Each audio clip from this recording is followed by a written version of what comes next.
એક સમય એવો હતો જ્યારે લોકો મારા પર હસતા, જ્યારે હું સિટીમાંથી ગામડે ગયો ત્યારે લોકો કહેતા આ શહેરમાં કાંઈ નહીં કરી શકે, આનાથી કાંઈ નહીં થાય, આ હારી ગયો છે. પણ હું પાછો આવ્યો છું સિટીમાં, કેમ કે મારે શબ્દોથી નહીં પણ મારી મહેનતથી હું જવાબ આપીશ. હાલો મિત્રો, સ્વાગત છે મારું આજના નવા વ્લોગમાં. અને આજે તમને હું મારી જિંદગીનો મહત્ત્વનો દિવસ બતાવવા જઈ રહ્યો છું. હું આવી ગયો છું પાછો શહેરમાં. ઘણા લોકોએ મારી મજાક ઉડાવી કે શહેરમાં સફળ નહીં થઈ શકે, પણ જીવનમાં ક્યારેક પાછળ જવું એ આગળ જવાનો રસ્તો હોઈ શકે છે. ને ગામમાં મેં ઘણું શીખ્યું અને ફરી નવા સપના સાથે હું આવી ગયો છું શહેરમાં. જ્યારે હું પહેલી વાર શહેરમાં આવ્યો ત્યારે મારી પાસે કાંઈ નહોતું. નાનો રૂમ હતો અને મોટા સપના હતા, અને એ પણ હું ભાડે રહેતો. અને જ્યારે હું પહેલી વાર રહેવા આવ્યો ત્યારે 1800 રૂપિયા ભાડું હતું અને 2500 રૂપિયા ભાડું હતું ત્યાં સુધી હું ભાડે રહ્યો. અને રૂમ ભાડે રહેવામાં પણ ઘણી મુશ્કેલીઓ પડે છે, કેમ કે મકાન માલિક કહેતા હોય છે કે મહેમાન ઓછા આવવા જોઈએ, છોકરા દેખાડો ઓછા કરવા જોઈએ, સાફ સફાઈ વ્યવસ્થિત કરવાની, રાતે વહેલા આવવાનું નકર ગેટ બંધ થઈ જાય છે. અને જો બધુંય કરવી જેવાય 400 મહિના જાય તો ભાડું વધારી દે, અને પાછા જે કંઈ કમાવી એ બધું તો ભાડામાં વયું જાય.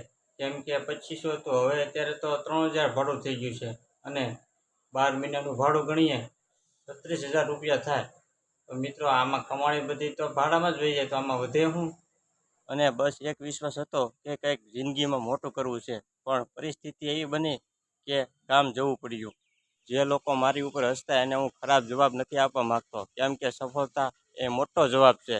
લોકો તમારા ખરાબ સમયમાં સાથ નહીં આપે, પણ તમારી નિષ્ફળતા ઉપર જરૂર હસવા આવશે.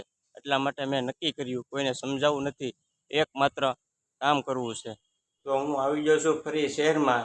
આ રૂમ મોટો નથી, પણ મારા સપના મોટા છે. મારી પાસે લાખો રૂપિયા નથી, પણ લાખો રૂપિયા કમાવાની તૈયારી છે.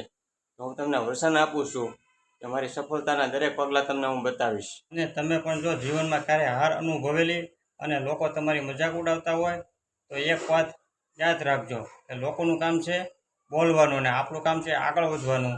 કેમ કે સમય બધાયનો આવે છે, અને જ્યારે તમારો સમય આવશે ત્યારે તમારે નહીં બોલવું પડે, તમારી સફળતા જ જવાબ આપશે.